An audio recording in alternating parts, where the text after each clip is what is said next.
Hello students, this is Komal, your SST educator. Welcome back to your favorite channel Magnet Brains. Magnet Brains आपको provide कराता है high quality education, वो भी free of cost, kindergarten से लेके class 12 तक की सीबीएसई बोर्ड के कोर्सेज के साथ साथ आपको अदर स्टेट बोर्ड के भी कोर्सेज अवेलेबल है इन हिंदी मीडियम, जैसे कि UP board, Bihar board, Delhi board के कोर्सेज प्रॉपर सिस्टमैटिक वे में, कोई दिक्कत परेशानी आपको नहीं होगी। डेली प्रैक्टिस सेट्स के क्वेश्चंस भी मिलेंगे, तो भाई प्रैक्टिस भी करते जाइएगा। ई बुक्स और ई नोट्स के लिंक आपको डिस्क्रिप्शन बॉक्स में अवेलेबल है, तो भटकिएगा मत। बहुत अच्छी बात है एक क्या कि चैप्टर जो है आपका, चैप्टर कौन सा, चैप्टर सेकंड आपका क्या हो रहा है, स्टार्ट हो रहा है भाई। जो चैप्टर सेकंड है आपका स्टार्ट हो रहा है। देखो चैप्टर पहले समझो, जो चैप्टर का हेडिंग है, मतलब जो चैप्टर का नेम है बेसिकली, पहले उसको समझो, तब जाके बाकी चीजें ऑटोमेटिकली समझ में आएंगी। चैप्टर क्या है हमारा, from trade to territory the company establishes power. हम क्या पढ़ रहे हैं, हम पढ़ रहे हैं अपना मॉडर्न हिस्ट्री, पढ़ रहे हैं कि नहीं पढ़ रहे, जिसमें भाई ब्रिटिशर्स आए, है ना, बढ़िया अपना राजपाट धीरे धीरे जमा रहे हैं, तो ये हम पूरा समझेंगे। हमने चैप्टर फर्स्ट में देखा था कि भैया हमें इनके बारे में पढ़ना है, इन्होंने कैसे राजपाट जमाया, एस्टैब्लिश करा अपना रूल, देन एक्सपैंड करा अपने रूल को, धीरे धीरे अपने अकॉर्डिंग चीजें करवाई, रेवेन्यू टैक्स हर चीज अपने अकॉर्डिंग, पूरा मतलब अपना कॉलोनियल रूल सेट कर लिया, पूरी इकोनॉमी, सोशल, पॉलिटिकल हर चीज अपने अकॉर्डिंग करवा दी, कर डाली बेसिकली ये ब्रिटिशर्स ने। ठीक है, ये सब हम जानने वाले। चैप्टर का मीनिंग अभी मैं बताऊंगी, उससे पहले आपको क्या करना है, लाइक कर देना है, जो मेरे मोटिवेशन के लिए बहुत जरूरी है। जैसे कि मैं हमेशा कहती हूँ, आप लाइक करना भूल जाते हैं, मैं क्या आपको बताना भूलती हूँ, नहीं मैं कभी नहीं भूलूंगी, मैं नींद में भी याद रखती हूँ कि मुझे बताना है। तो आप भी याद रखो ना कि मैम, मतलब गिव एंड टेक होना चाहिए, बराबर का होना चाहिए कि मैम समझा रही है, हम लाइक कर रहे हैं। और कॉमेंट भी करिए कि आपको कैसा लगता है, कैसा समझ में आ रहा है या नहीं आ रहा, जो भी डाउट्स है सारी चीजें कॉमेंट करते जाइए। और क्या करना है, शेयर कर दीजिए अपने क्लासमेट्स को कि भाई क्लास जो है चैप्टर सेकंड आपका स्टार्ट हो रहा है। स्टार्ट करें, चलो अब मैं आपको बताऊंगी कि भाई चैप्टर का सबसे पहले मीनिंग समझिए। चैप्टर हमारा है from trade to territory. Trade, देखिए ये बात याद रखिएगा कि ऐसा नहीं कि ब्रिटिशर्स आते से ही भाई कि हमें राज करना है, हम आ गए हैं, आ गए हम गोली गन वगैरह लेके, अपनी शिप लेके आ गए हम, नहीं, पहले वो ट्रेड के पर्पस से आए थे।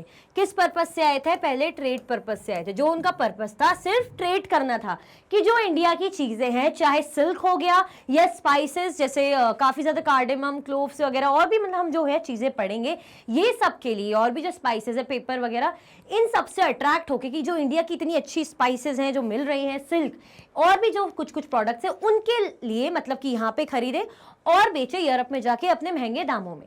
तो मेन जो मेजर इनका जो कह सकते मोटिव था, वो ट्रेड करना था, सिर्फ और सिर्फ ट्रेड करना इनका मेजर मोटिव था।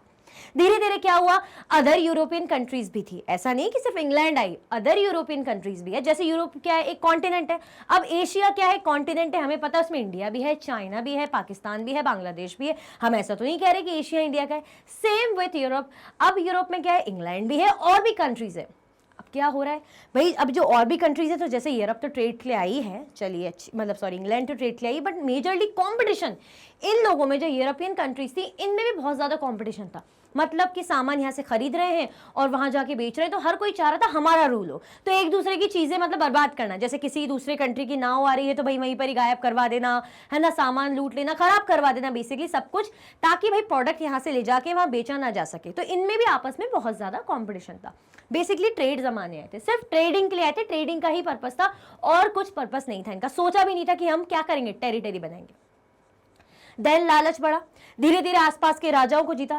पहले इन्होंने क्या करा, सिर्फ परमिशन मांगी कि भाई हमें क्या करना है, छोटा सा एरिया दे दो, हम अपना जो है प्रोडक्ट वगैरह, मतलब यहाँ पे थोड़ा बहुत जो हमारी फैक्ट्री है, हमारा वो ऑफिस सेटअप करेंगे। धीरे धीरे इन्होंने क्या करा, किलाबंदी करनी शुरू कर दी, अपना एरिया घेरना शुरू कर दिया, अपनी मनमानी थोड़ी बहुत चलाने लग गए। तो बाकी राजा इसके अगेंस्ट जाने लग गए, जो पावरफुल राजा थे उनके अगेंस्ट जाने लगे, धीरे धीरे अगेंस्ट तो जाने लग गए। बट क्या था, ये लोग भी अपोज करने लग गए, भाई जिद्दी तो थे ही, आए थे ट्रेड के पर्पस से, तो बट लालच जागा, लालच जागा, और बाकी जो उनके कॉम्पिटिटर है उनको भी खत्म करना था। तो एक दूसरे के पीछे भाई किसी की शिप डुबवा रहे हैं, किसी का कुछ लुटवा रहे हैं, ये सब करने लग गए थे। धीरे धीरे इंडिया में अपना रूल चाह रहे थे, मतलब ये एक्सपांड हो, बेसिकली चाह रहे थे हमारा ट्रेड हो, एक्सपैंड हो, बस ये इनका पर्पस था। बट कब इनका जो पर्पस है लालच में बदला, तो इन्होंने क्या करा, अपनी टेरिटरी बना ली इंडिया को। टेरिटरी एज इन मतलब सब अपने अंडर ले लिया। एक बात और हो जाती है कि अगर आप अपने फ्रेंड के घर गए, फॉर एग्जांपल, उसका रूम आपको बहुत अच्छा लग रहा है, टॉयज हैं, गेम्स हैं, बढ़िया रूम है, अच्छा लग रहा है, सेपरेट रूम है, कंप्यूटर भी है। अब क्या करें, आप तो वहां जस्ट गए खेलने के लिए, धीरे धीरे आप रोज खेलने जाते एक दिन आपने बोला कि मैं तेरे यहाँ थोड़े दिन रुक जाऊं, चलो उसने बोला ठीक है, आप रुक गए, ऐसे करते करते आपने धीरे धीरे उसका पूरा रूम हथिया लिया। तो मतलब जैसे आपने क्या, आप तो बस रुकने गए और आपने टेरिटरी बना लिया, ऐसे ही लोग ट्रेडिंग के लिए आए और अपना टेरिटरी मतलब सब कुछ अपने अंडर ले लिया, अपना कॉलोनियल रूल, अपना ब्रिटिश रूल सेटअप कर लिया। हमें पता है ना टेरिटरी मतलब अपना एरिया बना लेना सब कुछ। तो यही है ट्रेड टू टेरिटरी। इस पूरे चैप्टर में हम ये पढ़ने वाले। आया समझ में? कोई दिक्कत परेशानी तो नहीं? ये ब्रीफ दिया है मैंने इसीलिए बोला पहले चैप्टर को समझ लो, चैप्टर का जो नेम है वो समझ लो ना, तो पूरा चैप्टर आप समझ जाएंगे कि शुरुआती हम देखेंगे ट्रेड के लिए कैसे आए, कैसे कंपटीशन था, देन कैसे टेरिटरी सेटअप करी, ये सब हम देखेंगे। हमारा टॉपिक क्या रहेगा? पहला, east India company comes east part first. ये पार्ट फर्स्ट पार्ट टू में इसलिए करा है मैंने, काफी लंबी लंबी क्लासेस सेशन रहेंगे तो पार्ट वन पार्ट टू में अच्छे से इलैबोरेट करके समझाऊं, तो इसलिए मैंने 2 पार्ट्स में डिवाइड करा है। दैट मीन्स इनके 2 सेशन रहेंगे। टॉपिक एक ही, पार्ट 1 पार्ट 2 सेशन 2 रहेंगे। आया समझ में? इसमें क्या होगा भाई, हमें देखेंगे कि कैसे जो इंग्लैंड की जो कंपनीज थी, उन्होंने जो उनकी क्वीन थी वहां से एक चार्टर मतलब एक कहते हैं ना आदेशनामा पत्र इस टाइप का करवाया कि हम क्या करें, हम जो अपनी मनमानी अपने यहाँ पे मतलब अपना रूल, यहाँ पे रूल भी नहीं बोलेंगे, हम यहाँ पे ट्रेड कर रहे हैं और हम अपना ट्रेड करके जो सामान है अपनी मर्जी के दामों में भाई इंग्लैंड में या यूरोप में, यूरोपियन कंट्रीज में बेचेंगे, ऐसा उन्होंने भाई वो करवा लिया। बट बाकी कंट्रीज भी कॉम्पिटिशन में थी। ये सारी चीजें कैसे जो ईस्ट इंडिया कंपनी आई ईस्ट में और क्या क्या चीजें हुई, ये सब हम पढ़ेंगे। ठीक है, कोई टेंशन दिक्कत की बात नहीं। देन कंपनी आई, ठीक है, ट्रेड के लिए आई, यहाँ पे तो ट्रेड का पर्पस चल रहा है, आई है। यहाँ पे अपना रूल एक्सपैंड करना है। रूल आप समझ रहे हैं, रूल आ गया। यहाँ पे कंपनी कह रहे हैं ठीक है, ट्रेड के पर्पस से आई, देन अपना यहाँ पे रूल। अब अपनी टेरिटरी बनाने की यहाँ पे बातें आ गई। तो ये भी 2 पार्ट में हम पढ़ेंगे क्योंकि टॉपिक बड़ा है और अच्छे से मैं समझाना आपको चाहती हूँ। ठीक है, तो ये भी पार्ट फर्स्ट पार्ट 2 में हम पढ़।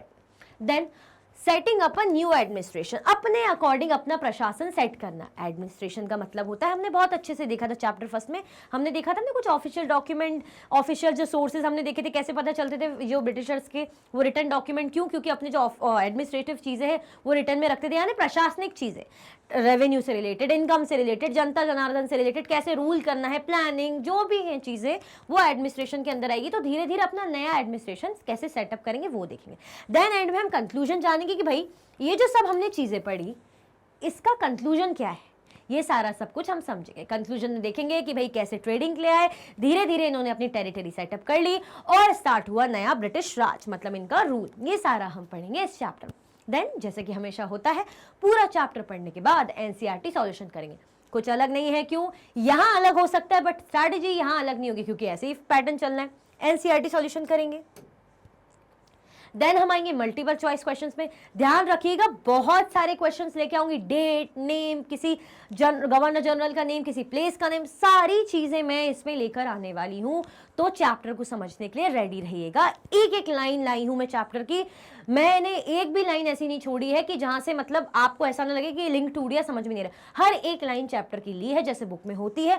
क्यों ली है? ताकि मैं यहाँ पे आपसे क्वेश्चन करूं तो आपको समझ में आए और आप वैसे भी समझे। ठीक है, अब मोस्ट इंपॉर्टेंट क्वेश्चन करेंगे जो ऑब्वियसली बहुत इंपॉर्टेंट होते हैं हमें चुन के आने के लिए कि भाई कौन से सबसे ज्यादा इंपॉर्टेंट हम सिलेक्ट कर सकते हैं। हमारे एग्जाम टाइम में जस्ट प्रैक्टिस के लिए सबसे इंपॉर्टेंट हो जाते हैं। देन कंप्लीट चैप्टर रिवीजन करेंगे। हमें पता है चैप्टर का दोबारा वो भी कंप्लीट रिवीजन कितना ज्यादा इंपॉर्टेंट होता है, क्योंकि कई थोड़ी बहुत चीजें लैग भी कर जाए तो यहाँ पे कवर हो जाती है। तो ये रहा हमारे चैप्टर का ओवरव्यू। आया समझ में? कोई कंफ्यूजन तो नहीं है?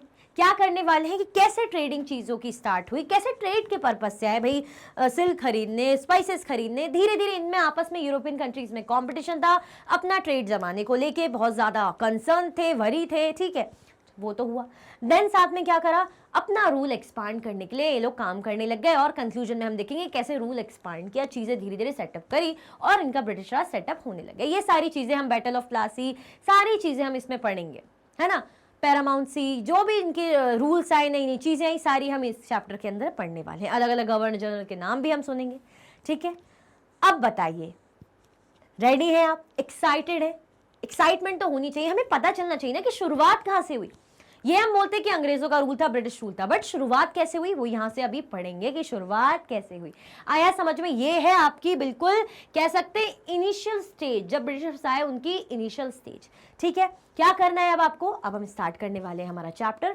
आपको लाइक कर देना है। क्या आपने, मैंने चैप्टर ओवरव्यू दे दिया है, आपने लाइक करा है कि नहीं? देखो फिर मैं इंट्रोडक्शन पढ़ाऊंगी आपको। क्या आप लोगों ने लाइक करा है? लाइक कर दो फटाफट से, चलो नाउ इंट्रोडक्शन देखते हैं क्या है। Aurangzeb was the last of the powerful Mughal rulers. देखिए सबसे पहले मतलब ब्रिटिशर से पहले किसका रूल चल रहा था, ये हमें पता है, मुगल शासन। अगर आप मिडाइवल, अगर क्यों भाई मैं भी क्या बोल रही हूँ, 7 से आप पढ़ के आए हैं तो आपने मिडाइवल हिस्ट्री पढ़ी है कि नहीं पढ़ी है? लास्ट में जब एंड के चैप्टर्स में आप पढ़ रहे होंगे तो भाई जो है मुगल रूल्स चल रहा होगा, जो मुगल रूलर्स का जो राजा है, जो बादशाहों का शासन चल रहा होगा। ऐसे ही जो औरंगजेब थे वो कौन थे? लास्ट पावरफुल रूलर थे मुगल एम्पायर के। ये नहीं बोलेंगे last ruler, last powerful ruler होना और पावरफुल रूलर होने में एक फर्क होता है। तो औरंगजेब मुगल जो है एम्पायर के क्या थे? लास्ट पावरफुल रूलर थे, दमदार रूलर थे, ठीक है भाई। He established control over a very large part of the territory that is now known as India।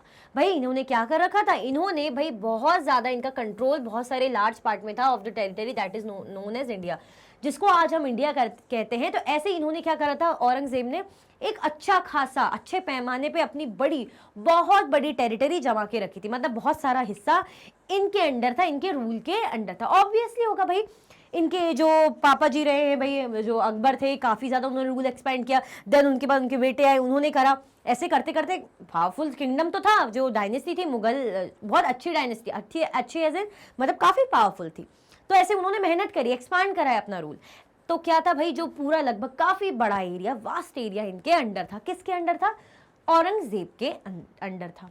आया समझ में? After his death in 1707 many Mughal governors, subedars and big zamindars began asserting their authority and establishing regional kingdoms।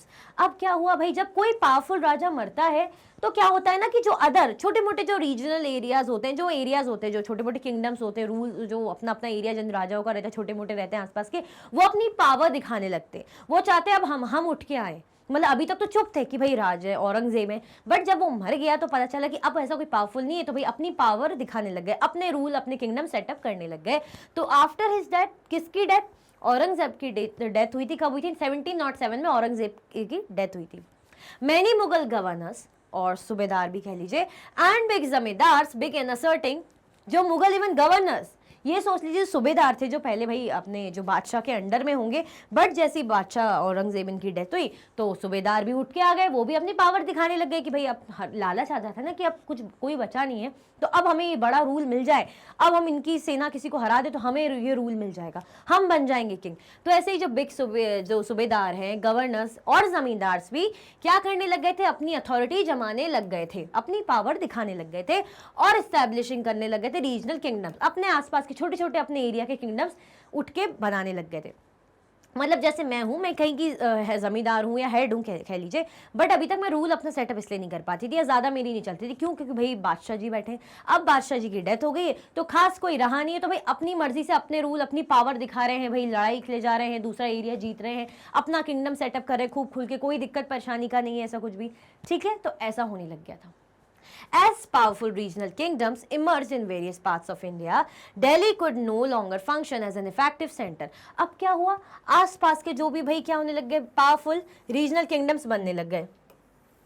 पहले बोलते ना दिल्ली सल्तनत, या दिल्ली में जो ये लोग रूल कर रहे हैं मुगल सल्तनत, तो क्या है भाई, ठीक है इनका रूल है तो दिल्ली वो रहता था। बट अब जब इनके सुल्तान हैं, जो कह लीजिए इनके बादशाह हैं बेसिकली, सॉरी सुल्तान तो दिल्ली सल्तनत के टाइम पे ज़्यादा वर्ड यूज़ होता था, मतलब जो इनके मुगल एम्परर हैं भाई औरंगजेब, जब उनकी डेथ हो गई तो क्या हो गया?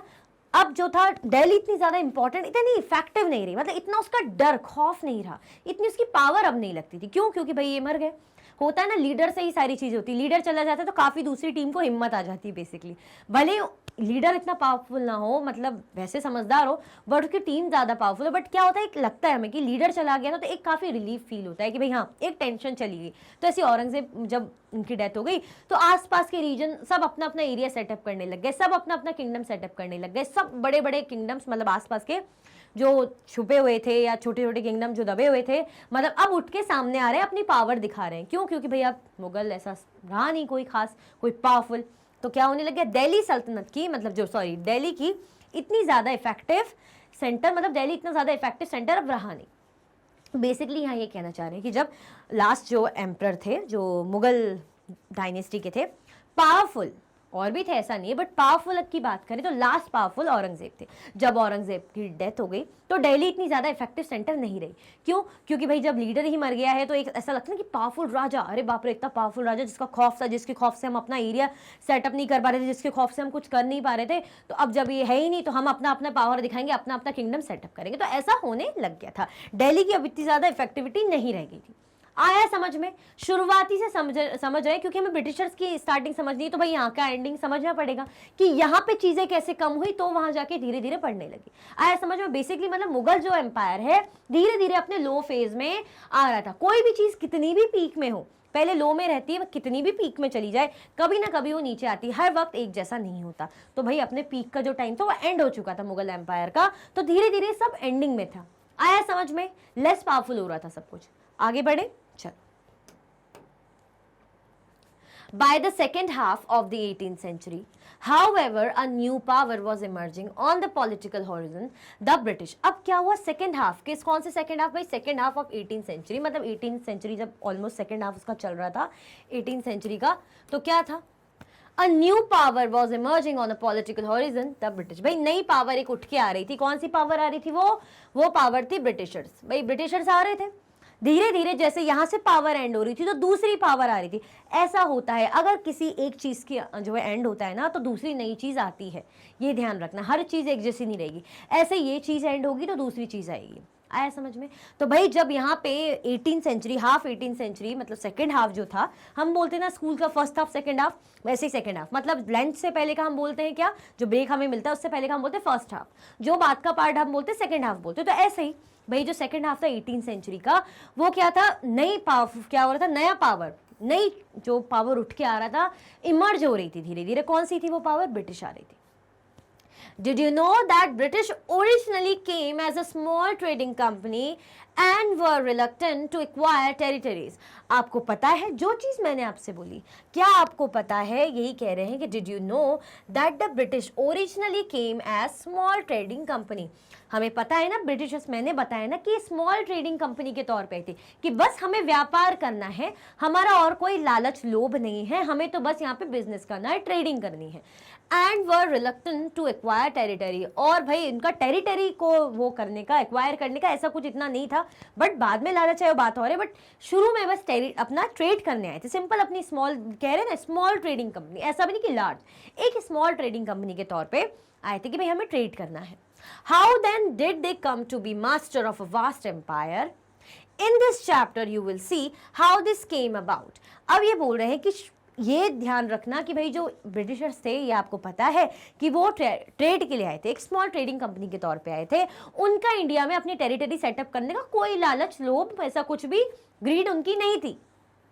बट फिर ऐसा कैसे हुआ कि जो इतने मास्टर बन गए, वास्ट एम्पायर भाई इंडिया के मास्टर बन गए, रूलर बन गए, ऐसा फिर कैसे हुआ? In this chapter you will see how this came about. इसी चैप्टर में, ये जो चैप्टर है, इसी चैप्टर में हम ये समझेंगे कि भाई कैसे स्टैब्लिश करा और कैसे अपना रूल एक्सपांड करा, कैसे अपने एडमिनिस्ट्रेशन सेटअप करे। हमने देखा था ना जो सब पॉइंट्स में चैप्टर ओवरव्यू में पढ़ा रही थी, वही चीजें हैं। मतलब इस ईस्ट इंडिया कंपनी का पार्ट फर्स्ट पार्ट टू मैंने कहा था ना, तो उसमें समझेंगे कैसे कंपनी आई, फिर कंपनी ने रूल अपना कैसे एक्सपांड करा, वो भी पार्ट फर्स्ट पार्ट टू में हम समझेंगे। देन अपना जो एडमिनिस्ट्रेशन, प्रशासन कैसे सेट किया नया, फिर कंक्लूजन देखेंगे। तो इस चैप्टर में हम ये सब पढ़ने वाले हैं। आया समझ में? और ये बताइए अभी तक आपने लाइक किया कि नहीं किया? लाइक किया कि नहीं किया? कर दिया? देखो ये इमेज में क्या है, after Aurangzeb there was no powerful Mughal ruler but Mughal emperors continue to be symbolically important. देखिए क्या था, मुगल, ऐसा नहीं कि मुगल सल्तनत तब थी नहीं, मुगल डायनेस्टी चल नहीं रही थी, डायनेस्टी थी, वो बात और है कि एक पावरफुल, एक दमदार रूलर की डेथ हो गई थी, वो बात अलग है, बट क्या था, डायनेस्टी चल रही थी।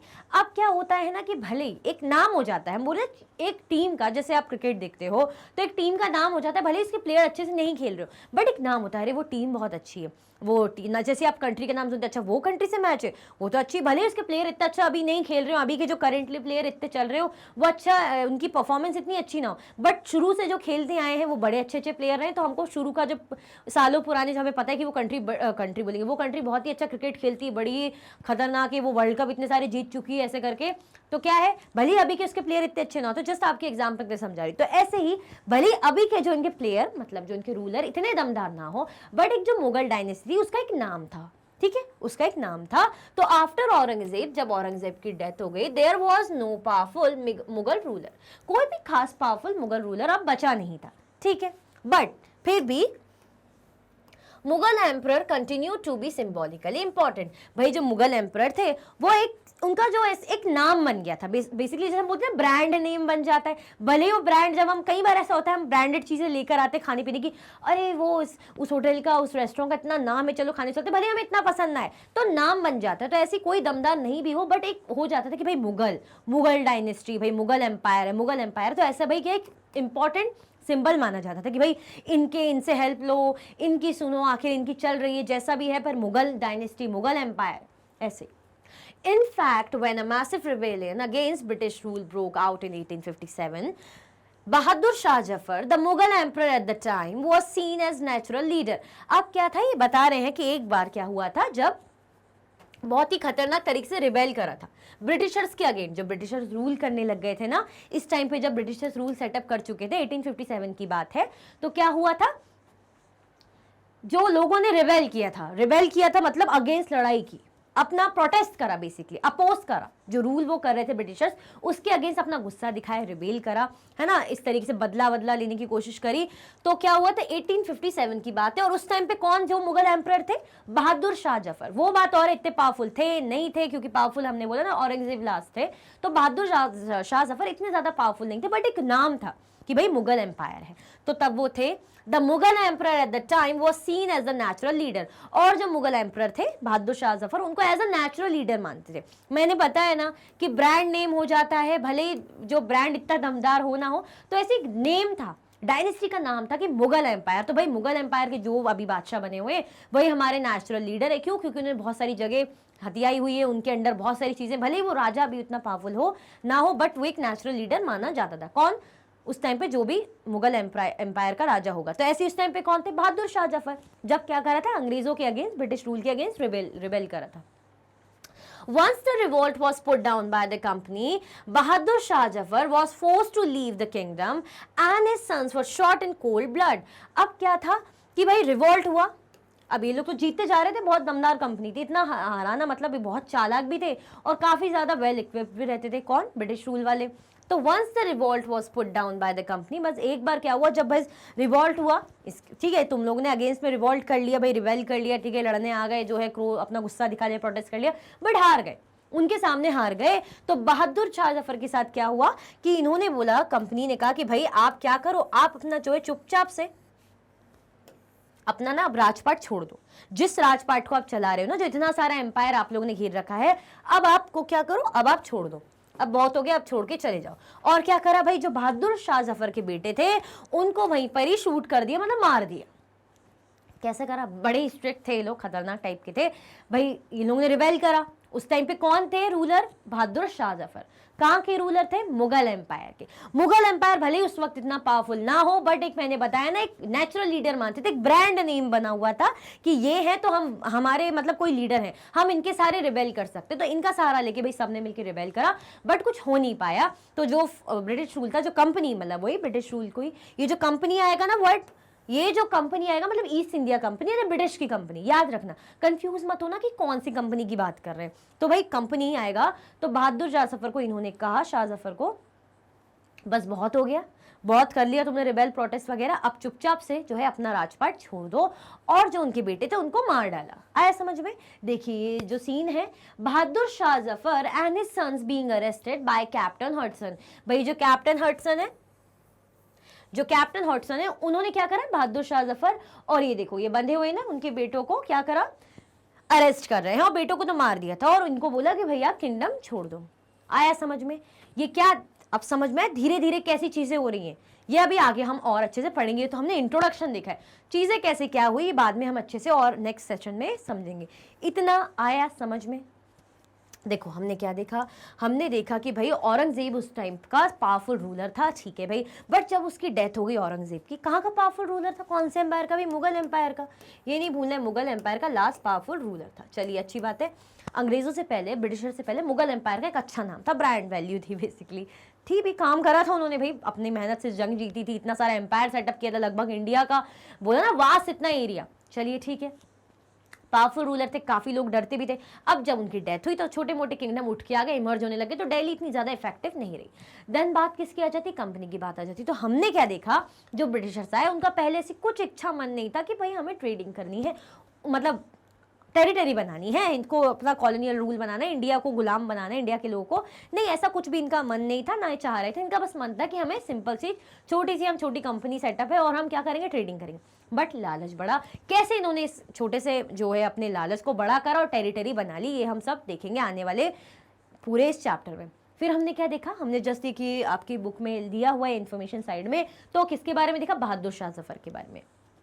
क्या थे वो, 1857 का जब रिवॉल्ट हुआ था तब ये मुगल एम्परर थे, और मुगल एम्परर को उस टाइम पे भले ही वो उतना पावरफुल हो नहीं रहे हो, बट अपना एक नेचुरल लीडर माना जाता था कि भाई ये है तो हमारा उद्धार हो सकता है, इनके सहारे हम क्या करेंगे, जो अंग्रेज आए हैं उनके खिलाफ रिबेल करेंगे। बट कुछ हो नहीं पाया, और भाई जो अंग्रेजों ने कहा अब बहुत हो गया, अब चुपचाप से अपना किंगडम छोड़ो, अरेस्ट हो जाओ, और बेटों को भी मार दिया। ये हमने इमेज में देखा, आया समझ में, क्लियर हुआ, मजा आएगा, ऐसा कुछ वो नहीं, बिल्कुल मजे से कनेक्ट करके चलो कि उस टाइम पे कैसी होती थी ना चीजें, तो आपको समझ में आएगा। और लाइक कर दो और कमेंट करके बता दो समझ में आया कि नहीं। इसी के साथ हमारा इंट्रोडक्शन और इससे पहले जो हमने चैप्टर ओवरव्यू देखा इस सेशन में एंड होता है।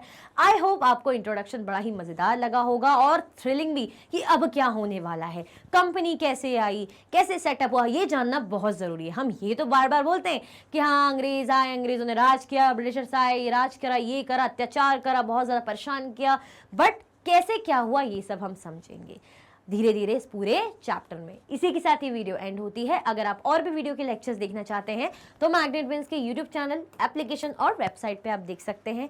ई नोट्स और ई बुक्स के लिंक आपको डिस्क्रिप्शन बॉक्स में अवेलेबल है। ये हाई क्वालिटी की कोर्सेज हैं, CBSE board, Delhi board, Bihar board, UP board, MP board, Rajasthan board, Vedic maths crash course, spoken English courses आपको अच्छी क्वालिटी में और 100% फ्री अवेलेबल है। आप हमें अदर प्लेटफॉर्म पर भी फॉलो कर सकते हैं, फेसबुक, इंस्टाग्राम, एक्स, टेलीग्राम और व्हाट्सएप पे। ज़्यादा से ज़्यादा लाइक कीजिए, ज़्यादा से ज़्यादा शेयर कीजिए और चैनल को सब्सक्राइब करना बिल्कुल भी ना भूलें। अपना ख्याल रखें। Thank you so much for watching.